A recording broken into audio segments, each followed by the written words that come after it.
Kanyarwanda ati abana ari babiri umwe bayigeza nkana, undi ati nta mwana usya aravoma.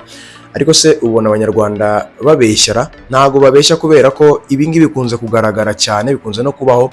Ni imigani ibagiye baca ariko igenda isigara mu bantu kandi ikagenda inakora. Ni ukuvuga ngo yari intambara ikomeye cyane Emirates Stadium, wari umukino wa kabiri wa kimwe cya kabiri ikirangiza cya Carabao Cup, aho amakipe abiri yarakomeje guhangana cyane. Irandani hari harimo hibazwa ninde muntu uri buva Irandani ajya ku mukino wa nyuma.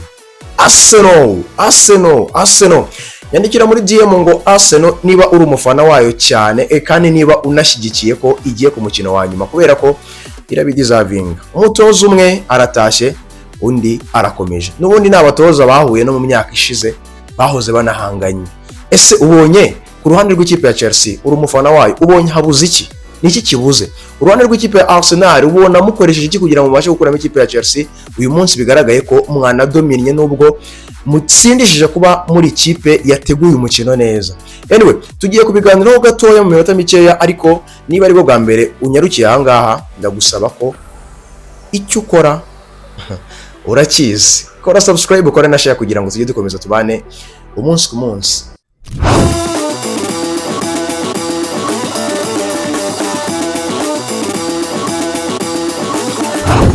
Wari umukino ukomeye cyane, wari umukino w'imbaraga, wari umukino udasanzwe. N'umukino ni derby y'Irandani, ab'ubururu ab'umutuku bikomeje kugenda biba indi sura, kubera ko iyo bahuye n'ubundi hariya mu Bwongereza Londres biba biri ibintu bikomeye cyane. Ariko noneho bahuriye muri kimwe cya kabiri, aho byasabaga ko imwe iribuze gusezererwa indi kaza gukomeza. Ni Arsenal yari bizi ko ifite ibitego, impamba y'ibitego 3-2 yavanye Stamford Bridge ku kiraro cya Chelsea. Ariko ni na Chelsea yari bizi neza ko igomba gushaka uko yakora comeback kugira ngo ize kugera ku mukino wa nyuma, ariko ibizi neza ko iri ku kibuga kitari icyayo Emirates Stadium. Ni umukino Arteta yari yateguye neza, kubera ko uko byagaragaye nko ku bakinnyi yabanjemo Kepa Arrizabalaga, Saliba, Magalhaes, Wabita Nkapie, Timberi, ni abakinnyi basanzwe bakina, n'ubundi havuyemo Kepa wenda umugardien Ryan utari wakinnye. Muri mediane hari handikozemo impinduka ya Odegaard, kubera ko harimo Zubimendi, Eze ndetse na Declan Rice. Urumva ko ni Odegaard gusa utari urimo. Kuri attaque Victor Gyökeres, Madueke ndetse na Martinelli. Urumva ko ku mpande zombi ebyiri Trossard ndetse na Saka ntago bari babanjemo, ariko Gyökeres we ni umwataka w'ikipe ya Arsenal ukunda kubanza. Kubona ko ikipe ya Chelsea Iramuroza niyo we yari yazanye intwaro zitandukanye, kuko yari yazanye abakinnyi hafi ya bose, gusa harimo impinduka zigiye zitandukanye kubera ko system yakinnye uyu munsi, formation yakinnye kuri uyu munsi, philosophy iratandukanye. Uyu munsi yakinnye 3, 5, 2.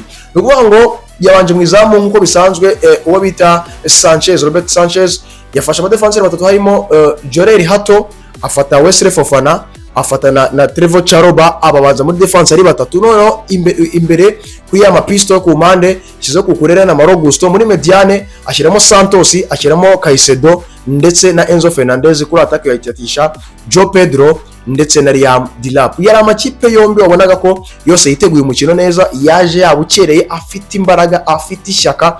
Ubona ko ya umutoza Liam Rosenio yari yabyiza bishaka cyane, ya umutoza Arteta ari ku gitutu, arashaka kwereka abafana b'ikipe ya Arsenal, arashaka kwereka ko hari impinduka mu ikipe ya Arsenal uyu mwaka, arashaka gukonvenka abantu bari kumureba muri uyu mwaka ko bagomba kugira ikintu bakora kugira ngo bereke isi ko batakoze ubusa, batahashya abakinnyi benshi bangana kuriya cyangwa effective amafaranga angana kuriya ku busa.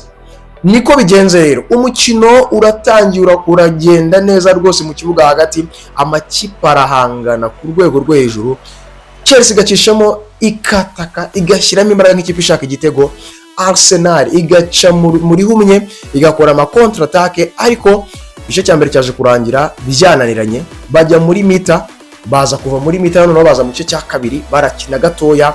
Liam Rosenio aza kureba mu kibuga, aza gukora impinduka, yaje gukuramo umukinnyi bita Santos, niba nibuka neza aza kuvanamo no bita Jorel Hato, ubundi aza gushyiramo Palma na Estavao, ubundi arakina. Biza kuba bidakunda neza, arongera aratekereza neza aho gatoya, aza gusoramo Malo Augusto, aza kwinjizamo umukinnyi bita Garnacho, ubundi koko arataka koko. Arsenal yaje gukuramo uwo bita Madueke na Victor Gyökeres, yinjizamo bita Trossard ndetse na Kai Havertz.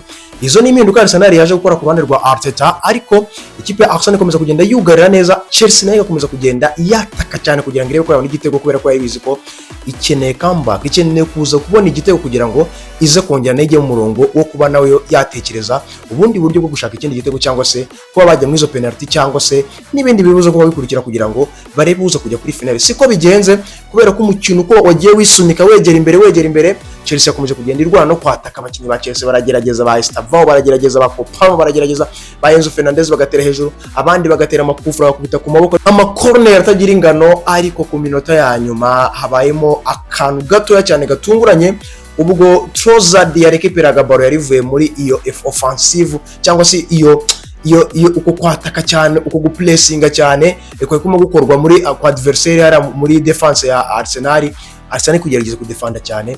Trossard aza kurekipera baro ariko bita Declan Rice arayizamura akaguru k'imoso ayiherezo bita Kai Havertz nawe nakindi yasigaranye, kubera ko yarasiganye na gardien, ni 1-1 yarasiganye na gardien, asigaranye no kumucenga cyangwa se guteramo, arafokasinga, aramucenga, Sanchez arakumbagara, ubundi ashyira muri file.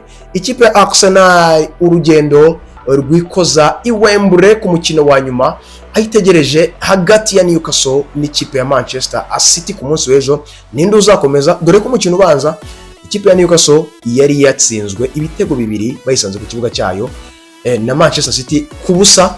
Ubu rero ejo Etihad ninde uzikarifiye hagati ya Manchester City n'ikipe ya Newcastle? Ese Newcastle zishira ibitego 2 cyangwa Manchester City izakomeza? Dore ko imaze n'iminsi yo kuvuga ngo irimo iribwa cyane. Rodrigo Ascante aragira ati ntago bifuza ko dukomeza gutwara ibikombe, ntago bifuza ko twakongera gutwara ibikombe. Ese koko nibyo? Umunsi w'ejo nabwo n'urugamba, ariko uyu munsi ikintu kigaragayeho tactically n'abatoza babiri baje bize neza umukino, umwe akugarira undi agakinira hagati, ariko agagerageza no gushakamo uburyo bw'ibitego buciye muri humye, ariko undi agakora ama counter attack. Ndavuga Arteta kugera ku munota wa nyuma, aho umaranye igihe ufite group itindanye, ufite group ikomeye, ufite group yakomeje guhanga mu Burayi, ufite ikipe imaze kumenyerana rwose, ushaka gukonvenka Burayi ko yatwara ibikombe.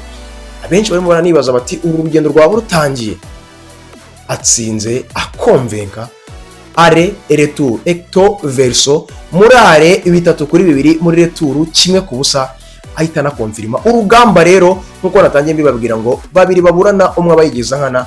Ati kandi umundi munyarwanda yaravuze ngo na mwana usya aravoma. Koko niba abantu bamaranye imyaka 5 hafi 6 ubari kumwe bitegura babanye bari ku rugamba rumwe, mwebwe mukaba mubitangiye mu myaka 2, ntago ari ibintu wahita uvuga ngo waza ukahita ubisenya gutyo gusa. Icyo nakubwira cyo rero, Arsenal ubu ngubu Arteta amaze kuba qualified. Liam Rosenio ayisaba elimine. Ubu ngubu rero Liam Rosenio no kujya gutegura Carabao y'umwaka utaha, Arteta nawe agategura finali uwo bazahura hagati ya Manchester City n'ikipe ya Newcastle. Ndagira ngo nkubaze umufana w'ikipe ya Arsenal, ese koko uyu Arteta umaze imyaka igera kuri 5-6 ari gutoza ikipe ya Arsenal, we ni imyaka 6 n'igice, ahubwo ari gutoza, uyu mutoza aracyafite finali ya Carabao nibwo akigerayo, atsinze intambara urugamba, atsinze London Derby, ageze finali. FA Cup aracyayirimo, aracyari muri Champions League uko yarangije amatsinda ari buyoboye ataranatsindwa na rimwe. Ikindi muri championnat ayoboje 6. Icyizere kirangana gute nk'umufana w'ikipe ya Arsenal? Bimwe gutwara ibikombe no gutwara ibikombe 2 imajo. Urabona ibikombe 4 ashobora kubitwara muri uyu mwaka? Uraza kunsubiza aho ngaho muri comment uko nawe ubibona. Inkuru ya nyuma nasorezaho nuko inkuru nababwiye ku manywa ya N'Golo Kante na RNC, umwe kuva muri Etihad ajya muri Fenerbahce, N'Golo Kante undi kuva muri Fenerbahce ajya muri Etihad, ko byamaze kwanga. Uwo ni RNC, ko byamaze kwanga.